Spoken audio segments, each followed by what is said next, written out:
Bon, on va vous la faire courte, car on n'a pas beaucoup de temps à perdre, et je suppose que vous non plus. Le jargon de la communication, vous maîtrisez? Ouais, du coup, on a bossé l'UX en sprint, et du coup, ça nous a permis d'être hyper agile avec les teammates. Oui, on parle bien du charabia pour bosser en projet, et non pas de maladie vénérienne.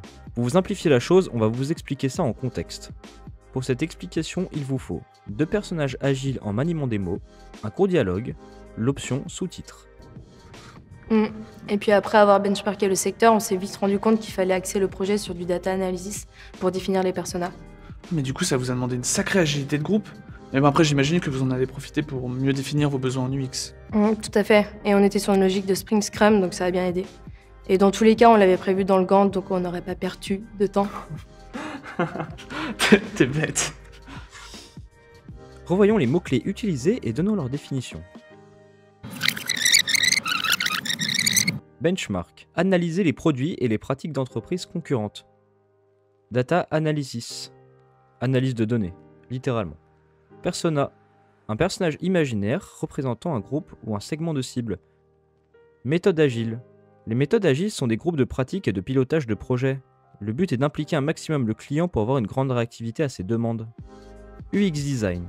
L'expérience utilisateur face à un produit, un service proposé. Sprint. Un sprint est une courte période de temps durant laquelle vont s'enchaîner un certain nombre d'activités. Elle se termine par la livraison d'un incrément de produits qui fonctionne.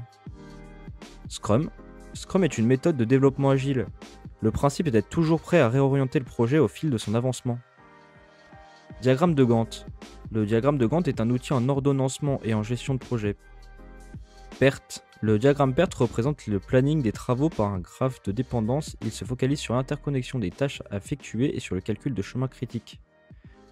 Dans l'exemple que nous avons vu, il est utilisé comme un jeu de mots. Bon, j'espère que vous avez bien tout compris. Retournons voir nos joyeux lurons. Vous l'avez codé en dur, du coup, le site? Non, on a utilisé un CMS. Ça nous a permis de gagner un peu plus de temps sur le front-end et sur le UI. Et après, du coup, on a pu se consacrer à 100% sur le back. Ouais. Et vous avez un truc plus dynamique avec MySQL, c'est une bonne idée, ça.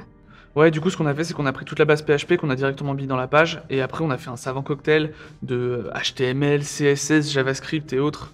Ouais, on peut dire que nos développeurs, ils ont pas perdu de temps. T'es bête. Revoyons les mots-clés utilisés et donnons-leur une définition. CMS, une catégorie de logiciels qui permettent de concevoir, gérer et mettre à jour des sites web ou des applications mobiles de manière dynamique. UI Design, l'interface par le biais de laquelle l'utilisateur interagit. Front-end, back-end. Le back-end désigne un étage de sortie d'un logiciel devant produire un résultat. On l'oppose au front-end qui est la partie visible de l'iceberg.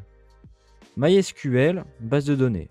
MySQL est un système de gestion de base de données. Une base de données permet de stocker et de retrouver l'intégralité de données brutes ou d'informations précédemment stockées.